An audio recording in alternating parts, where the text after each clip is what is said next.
I don't know what kind of man my mother thought I was going to become, but I'm sure as hell not the one she likes to pretend I am. My name's Kevin. I'm 37, and I've spent the better part of the last decade trying to keep the peace between my mother and my little family, my wife Melissa, and our son Jacob. I always figured she meant well, even when she made her jabs. I told myself it was just her way. That whole generation has sharp tongues, right? That's what I used to say. That's what I wanted to believe. But what happened at Jacob's 10th birthday party? That was the last straw, the moment something in me finally snapped into focus. Growing up, my mother was the kind of woman who saw every conversation as a battlefield and every compliment as a negotiation. She didn't praise unless it cost her nothing, and even then, she'd lace it with some backhanded insult. If I got a B, she asked why it wasn't an A. If I got an A, she said, well, it's about time. My dad passed when I was in high school, sudden heart attack, gone before the ambulance even showed up.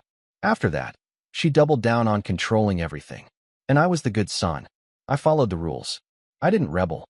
I stayed close, helped with errands, even moved back in for a while after college when she needed help around the house. But as I got older, I started seeing how much of my life I'd let her dictate. She never approved of Melissa, called her pushy just because she spoke up for herself. She once told me, straight-faced, that marrying Melissa was the second worst decision I ever made, the first being not going to law school. I'm in construction. I run a small contracting business that's kept a roof over our heads and food on the table for years. But to her, that wasn't enough. We kept her at a distance once Jacob was born. Not completely. I still felt this gnawing sense of obligation, this guilt she somehow hardwired into me. I didn't want to deprive my son of a grandmother, but we never left him alone with her. There was just something off. Every visit ended with some comment that lingered. He's a picky eater, just like his father was. Always gave me a hard time. Or, let's hope he gets Melissa's smarts, not your stubbornness. I brushed it off. Melissa didn't. She started pulling back more and more. I could see it.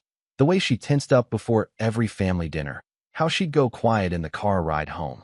One night, she asked me, why do you keep letting her treat you like this? And I didn't have an answer that made sense. I think part of me just wanted my mom to like me. To say, finally, without qualification, that she was proud of me. We decided to throw Jacob's birthday party at the park this year. He loves the playground there. There's this big wooden ship structure he and his friends call the Pirate Zone. We rented out the picnic area, brought in balloons, snacks, pizza, even one of those folding tables covered in superhero tablecloths. Melissa went all out on the cake. 3 tiers, hand-decorated with Marvel characters, because Jacob's in that phase where every sentence starts with, "Did you know Spider-Man?" It was a good day. A warm, sunny afternoon, full of laughter and sticky fingers and juice boxes.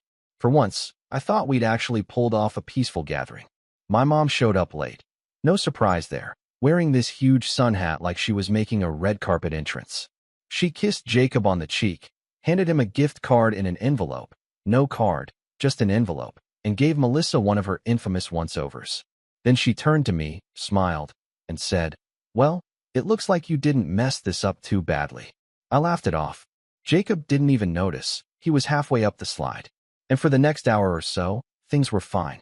The kids were playing, the adults were chatting, Melissa and I were tag-teaming cleanup and cake duty. And then, right as Jacob sat down to open his presents, it happened. She leaned down, right next to him, cupped her hand gently on his shoulder like she was about to whisper something sweet, and said, loud enough for me, and several others, to hear, "Study hard, sweetie. Don't end up like your father." Just like that. No hesitation. No wink. No laugh. Dead serious. I froze. I wasn't even holding anything, but I swear my hands went numb. Jacob looked confused. He furrowed his brows and glanced up at me, like he wasn't sure what she meant. Melissa dropped the paper plate she was carrying. My cousin Dave, who was standing nearby, gave this awkward cough and looked away. For a split second, I thought maybe I misheard, but I knew I didn't. My mom just stood there, patting Jacob's back like she'd said something sweet, like she was the loving grandma imparting wisdom, like she hadn't just taken a shot at me in front of my son, my 10-year-old son. I didn't shout. I didn't make a scene. I just walked over, calmly took Jacob's hand, and said, "Hey, buddy, we're heading out." He looked confused but didn't resist. Melissa was already packing up the rest of the gifts. I turned to the guests and said, "Thanks for coming, everyone. We're cutting the party short." My mom blinked, surprised. "Wait, what? What's going on?" I looked her dead in the eyes and said, "You're not going to talk to my son like that. And you're not going to see him again. Not if this is the kind of poison you bring into his life." She laughed. Actually laughed. "Oh, don't be so sensitive. It was just a joke. Kevin, come on." But I was already walking away. And that was the last moment she saw her grandson. At least for now. It's been 2 weeks. She's called every day since, sometimes twice. Left voicemails, some apologetic, most defensive. "You're overreacting," she says. I was kidding. You're depriving Jacob of a grandmother over one comment. But it wasn't just one. It never is. It's a pattern. A slow, constant drip of contempt disguised as concern. And I'm done. I haven't picked up a single one of her calls. But now she's escalating. She reached out to my aunt, to my cousin, even tried to message Melissa directly. And I have a sinking feeling this isn't over. Not by a long shot. The thing about people like my mother is they don't take no for an answer. Not because they can't, but because they believe they're entitled to yes. And when they're told no, when you put up a boundary they didn't approve of, they don't pause to self-reflect. They retaliate. The calls didn't stop. Neither did the texts. She started leaving long-winded voicemails that played out like monologues from some old soap opera. "Kevin, I'm your mother," she'd say. "You don't just cut me off like some stranger at a store. I raised you." Then there were the guilt trips, laced with religious tones she never cared for when I was growing up. "God commands forgiveness." Or, "The Bible says honor thy parents." It was like she had a script ready for every excuse. But I stayed silent. Melissa, though, was not. About a week after the party, she answered one of the calls. I didn't know until I heard her voice in the living room. Not shouting, but firm. Steel behind velvet. "No, you don't get to decide when you've crossed the line," she said. "You humiliated my husband in front of our son. That's not a misunderstanding. That's cruelty. You don't get access to Jacob unless you learn how to respect the people raising him." I stood in the hallway, holding Jacob's laundry, and listened. Melissa didn't raise her voice once, but there was this power in her words I don't think even I had fully appreciated. My wife had spent years absorbing the slights, the digs, the tension. And now? She was done carrying the weight of my loyalty to a woman who'd never given either of us a sliver of hers. When she hung up, I didn't say anything. I just set the laundry down, walked over, and hugged her. We didn't need to talk about it. We were on the same page. For a moment, I thought maybe that was it. That my mom would finally get the message and give us space. That maybe, just maybe, she'd reflect on her behavior and reach out in a meaningful way. A real apology, not a rehearsed line. I even had this daydream where she showed up at our door with a handwritten letter and tears in her eyes. But that's not who she is. Instead, she doubled down. She went nuclear. It started small. A passive-aggressive Facebook post. Some people forget who changed their diapers. Vague enough to give her plausible deniability. But then came the more direct ones, sharing old photos of Jacob with captions like, "So many memories, before I became toxic." Friends and distant relatives commented things like, "You're such a good grandma," and "Kids today have no respect." Some even messaged me privately to ask what was going on. I didn't respond. Then she began using others to reach us. My Aunt Carla called one night, her voice already exasperated before I could say hello. "Kevin, please just talk to your mother," she sighed. "She's been calling everyone. She's heartbroken." "She's not heartbroken," I said flatly. "She's cornered." "That's different." Carla was silent for a second. She made a mistake. A comment. "You're going to keep Jacob away over a joke." "It wasn't a joke," I said. "And it wasn't the first. It's just the last." After that, Carla didn't call again. The tension rippled outward. My cousin Dave, the one who'd heard the comment at the party, texted me to say, "For what it's worth, I heard what she said. You weren't wrong to leave." That meant more than I expected it to. But then came the real betrayal. It was the following Saturday, one of those slow, rainy weekends where we were all lounging around the house in pajamas. Jacob was building a Lego set in the living room while Melissa and I were sorting bills at the dining table. The doorbell rang, and we both froze.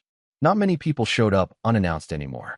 Melissa peeked through the window and shot me a look, the kind of look that says you're not going to like this.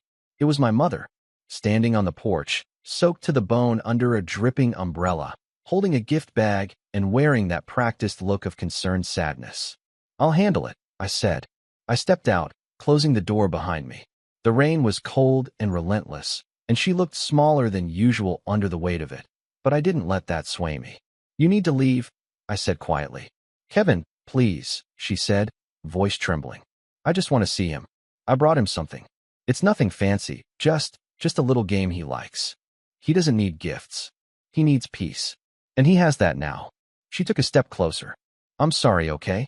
I'm sorry if it came out wrong. I didn't mean it. I was just trying to motivate him." "No," I said. "You were trying to insult me. In front of him. You wanted to make sure your opinion of me was the one he remembered that day." She blinked rapidly, then shoved the gift bag into my hands. "I raised you. I know what's best for you. Raised me," I said, cutting her off. "And I'm still undoing some of the damage. I will not let you start fresh on him." I handed the gift back and stepped inside. She stood there for a moment, stunned, then slowly turned and walked away. I wish that had been the end of it. But what came next?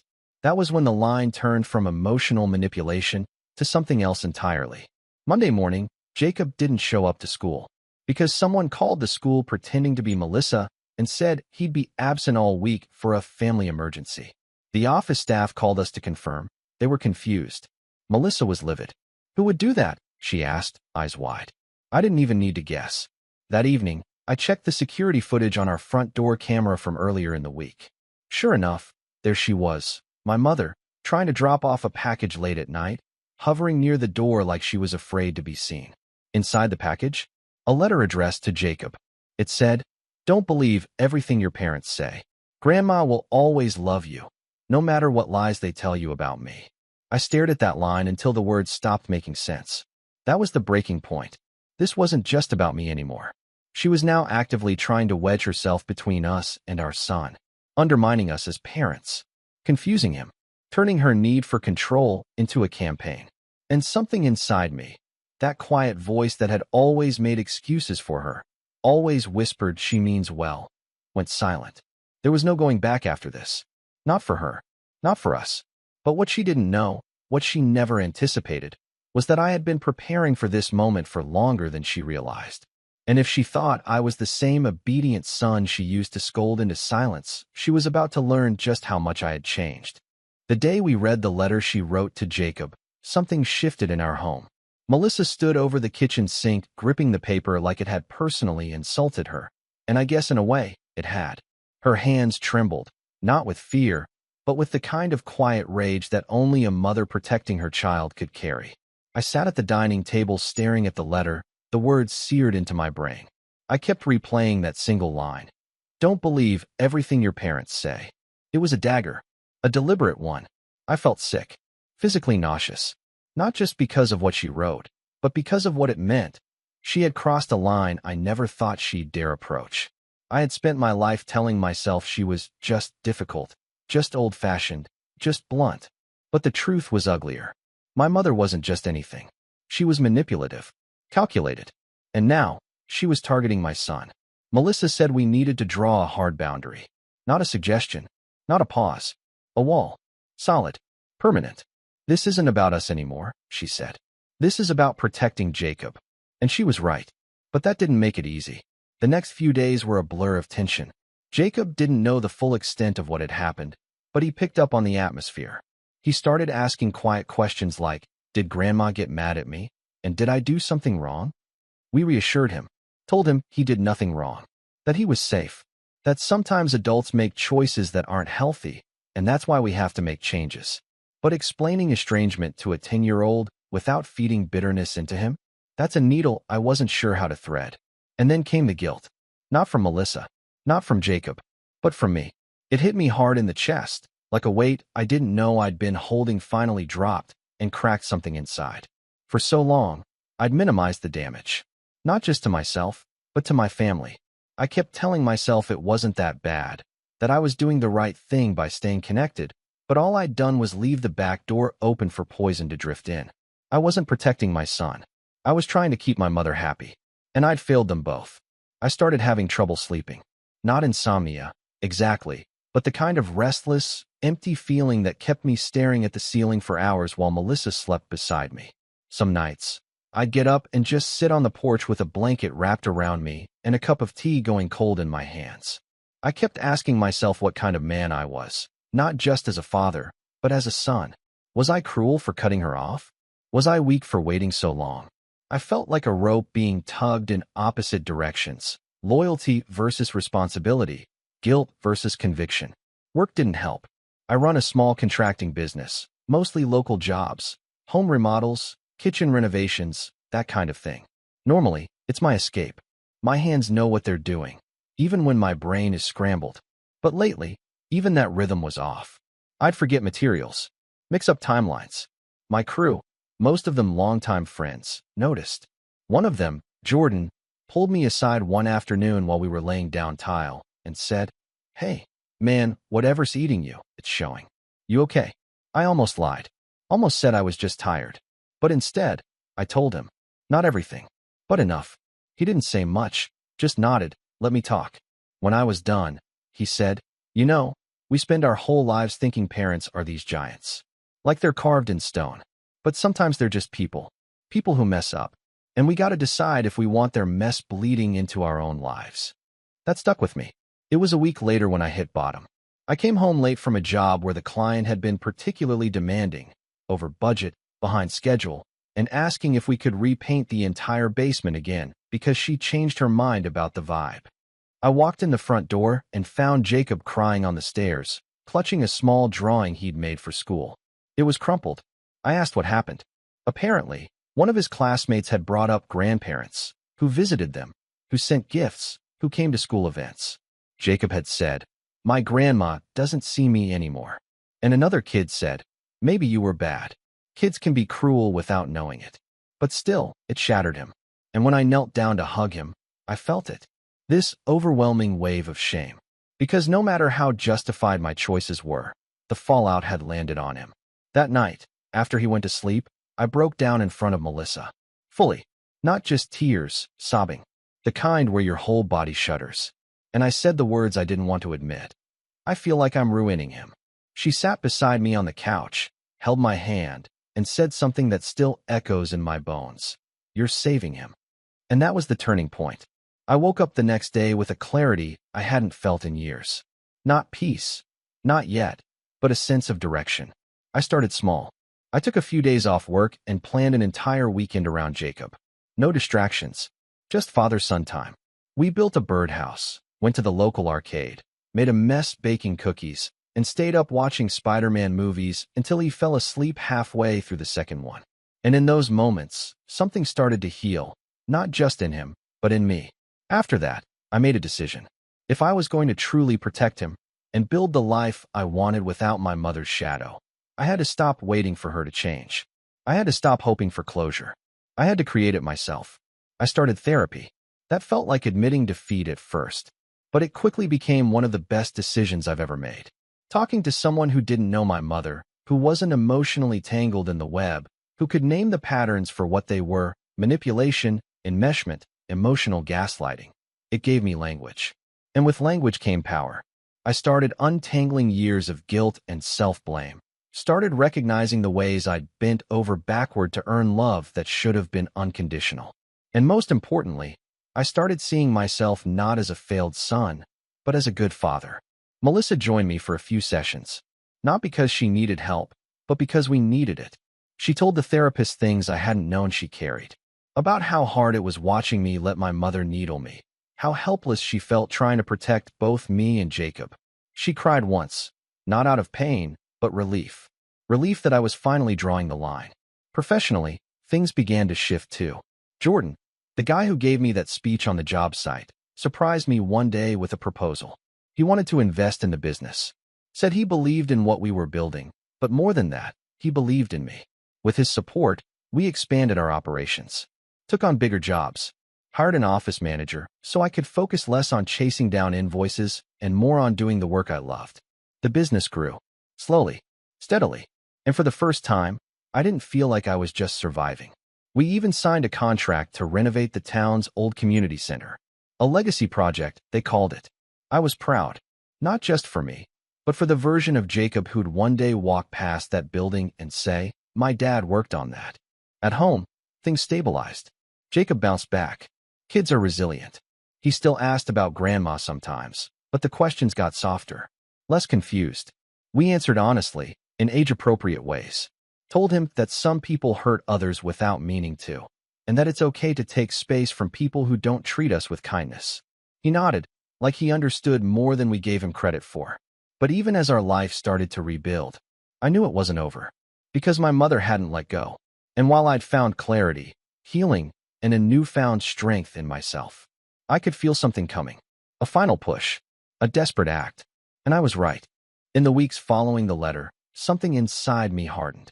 Not in a bitter way, I wasn't spiraling into hate, but with a kind of focused resolve I'd never felt before.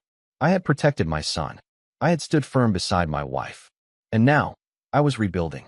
Slowly, yes, but intentionally. And that gave me something my mother never anticipated: leverage. Because while she thought she'd worn me down, what she'd really done was give me clarity. I didn't know what she'd do next, but I knew something was coming. Her silence wasn't silence, it was plotting. My mother wasn't the kind to retreat. She was the kind to reload. So I started paying attention. The first clue came from my Aunt Carla again. She'd gone quiet for a few weeks after our last conversation, but I got a message from her one Sunday afternoon, just a text with a screenshot. My mother had posted a long, public status on Facebook, dripping in faux concern, saying how some children are so ungrateful they keep their own child from knowing the warmth of a grandmother's love, and how it breaks my heart that lies and bitterness can destroy a family. It had hundreds of likes and dozens of comments. People I barely remembered from my childhood chiming in with things like, "So sorry you're going through this," and "Kids these days have no respect." A few names I recognized from Melissa's side of the family, too. Church people, old co-workers, distant cousins. Some of them had shared it. I stared at that post for a long time. Not because I was surprised, but because it confirmed what I had suspected. She was laying the groundwork. She was painting herself as the victim. Not to me, but to everyone else. And once she had enough sympathy, she'd act. Melissa saw the post too. She looked at me and said, "She's getting desperate." I nodded, which means she's going to get sloppy. So I started documenting everything. Every text, every voicemail, every Facebook post, screenshot by screenshot, every email. Yes, she started emailing Jacob's school pretending to be me again, trying to confirm appointments and access. I printed it all. I created a file on my computer and a backup folder on an external drive. Melissa, being smarter than me in this department, created a secure cloud folder and added timestamps, file names, even metadata. She said, "If this turns into something bigger, we need to have every step in writing." And then I called a lawyer, not to sue her, not yet, but to ask questions, to understand our rights as parents, to figure out what protections existed, legally, to make sure she couldn't show up at school or attempt contact through third parties. The lawyer, a woman named Dana, listened carefully. She didn't judge. In fact, she seemed oddly unsurprised. When I finished explaining, she said, "You're not the first client to deal with a parent like this." That stung a bit. She told me that while grandparents' rights exist in some states, they don't override parental rights without a custody claim or proof of abandonment, neither of which applied here. "She's trying to guilt you into submission," Dana said. "Don't let the narrative become hers." I left that office with two things: a notarized letter revoking consent for my mother to pick up Jacob from school under any circumstance, and a list of steps we could take if she escalated further, including a cease and desist or even a restraining order. It felt strange, preparing legal defenses against my own mother. But when someone's behavior endangers your child's peace of mind, biology becomes irrelevant. And now that I was armed with facts, support, and documentation, I no longer felt trapped. I felt in control. The second part of my plan came from somewhere less expected. My cousin Dave, the one who'd witnessed the birthday comment, reached out again. We met for coffee. He seemed uncomfortable at first, but then he leaned in and said, "Listen, she's been calling around, asking questions about you, saying things like, 'Do you know if Kevin's struggling financially? Or has he said anything about Melissa leaving him?'" He paused, gave me a look. "She's trying to stir up a story. I think she's hoping if she tells enough people you're falling apart, someone will believe it." I didn't even blink. "Thanks for the heads up." "She asked me to dinner," he added. "Wanted to talk about how the family dynamic is changing." I said I was busy. That meant more than he knew. Dave had always been neutral. For him to take a side?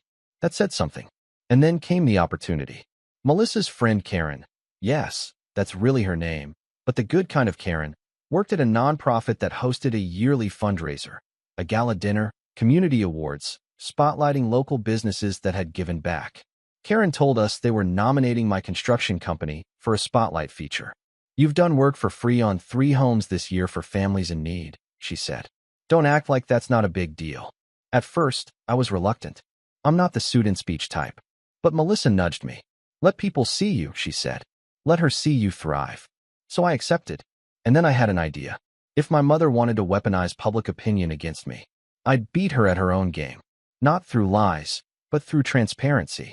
I didn't make a speech that night, but the event had a video segment. A 5-minute piece on each business they featured. Karen asked if I'd be willing to talk about why I started the company and what our mission was. I agreed, but with one condition. I wanted to write my own narration. I stayed up late working on that script.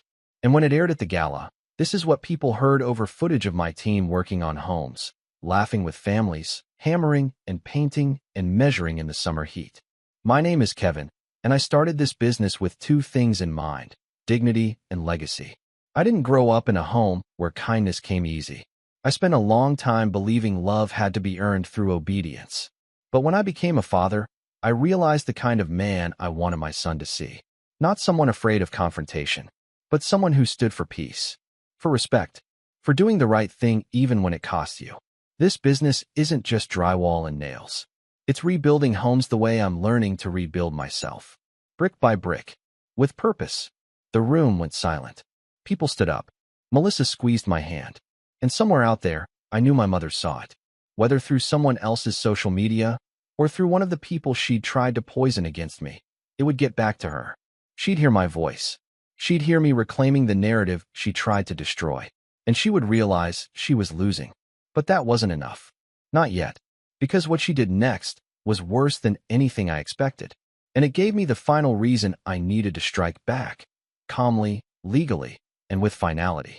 It was a Thursday afternoon when I got the email that confirmed everything I'd suspected and pushed me past the final point of no return. Jacob's school administrator reached out, politely requesting a meeting to review an urgent concern. Melissa and I showed up together. We were led into a small office and handed a copy of a printed email. It was from my mother. She had created a fake Gmail account, something like concerned_grandma245@gmail.com, and emailed the school board directly. The message was long, dripping with passive-aggressive phrasing, but the core accusation was clear. She claimed Melissa and I were emotionally neglecting Jacob, that we had isolated him from all family members, and that he had become withdrawn, sad, and fearful. She suggested a home welfare check.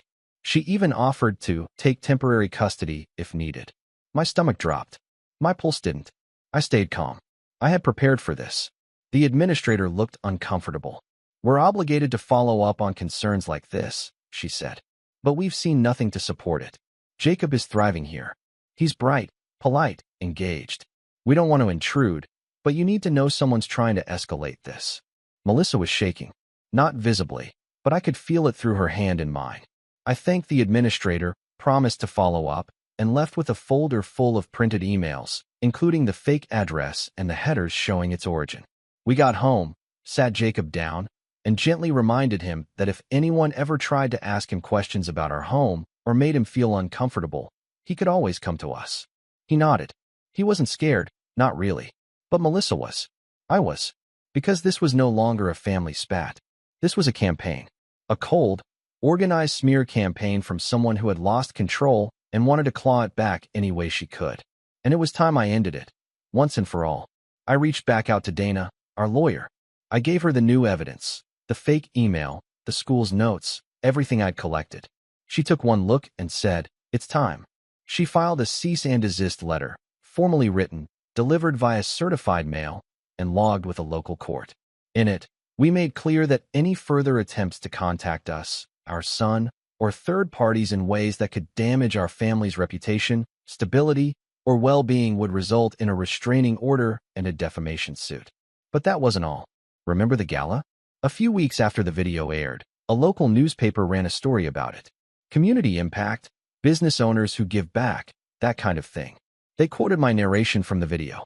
A few online outlets picked it up. And right in the middle of that momentum, I made my move. I wrote a public letter. Not on Facebook. Not on Instagram. On LinkedIn. I knew it was where a lot of mutual acquaintances, community members, and even former clients of my mother's connected. She'd been a private piano teacher for decades. Taught half the neighborhood. Had a pristine public image. In the post, I didn't name her. I didn't even hint at her identity. But I told a story. I wrote about the pain of growing up under emotional manipulation. About being gaslit, guilt, and diminished. About trying to maintain a relationship with a toxic parent and realizing, eventually, that you don't owe people access to your life just because you share DNA. I spoke about the impact it had on my marriage, my confidence, my mental health, and how becoming a father forced me to reckon with what I'd accepted as normal. I ended the post with this. Healing isn't about pretending the damage didn't happen. It's about protecting the next generation from it. My son may never know the full story, but he'll know what peace feels like. He'll know love without strings. And one day, when he's grown, he'll look back at the choices I made and see a man who broke the cycle. The post went viral, not in a TikTok dancing kind of way, but in a quietly devastating way. Comments flooded in. From old friends, former students, neighbors who had stories of their own, even people I didn't know, sharing how they too had cut off family for their own peace. Melissa cried reading the comments. I did too. But the final blow came 2 days later. I got a call from one of her oldest friends, a retired music teacher named Elaine. I just thought you should know, she said, voice low. Your mother's been calling people trying to defend herself. She's saying your post was about her, that she's being slandered. I paused. Did she deny writing the email to the school? Elaine laughed bitterly. She denied everything. But no one believes her. She's panicking. She never thought you'd speak. I thanked her, hung up, then closed my eyes. That was it. She had always relied on silence. Shame. The fact that I wouldn't speak up, that I wouldn't fight back because it would be disrespectful, or too dramatic, or not worth the trouble. But I had found my voice. And more importantly, people were listening. She tried once more. Just one more attempt. A letter in the mail, handwritten, no return address, but unmistakably hers. It wasn't even an apology. It was a guilt bomb, full of phrases like, I never thought my own son would humiliate me, and after all I sacrificed for you. At the bottom, a line written in shaky cursive, I suppose this is goodbye. She was right. I didn't respond. I filed the letter with the others and sent one final update to Dana. Then I moved on. Jacob is thriving. He just started 5th grade. Built a treehouse with me over the summer. He calls it Fort Peace. Melissa's business, an Etsy shop for custom home decor, has exploded since the gala exposure. And me? I wake up every morning without that familiar weight in my chest. We still talk about her sometimes, but less and less. Jacob asks fewer questions. I don't know if he fully remembers what she did. I hope he doesn't. I hope his memories fade into fuzziness, replaced by ones of safety and warmth. But me? I'll remember. Not out of bitterness, but out of pride. Because I did the hardest thing a son can do. I stood between my child and the pain I'd known. And I didn't flinch. That is my legacy. And that is how the cycle ends. I didn't protect her reputation. I protected my son's childhood.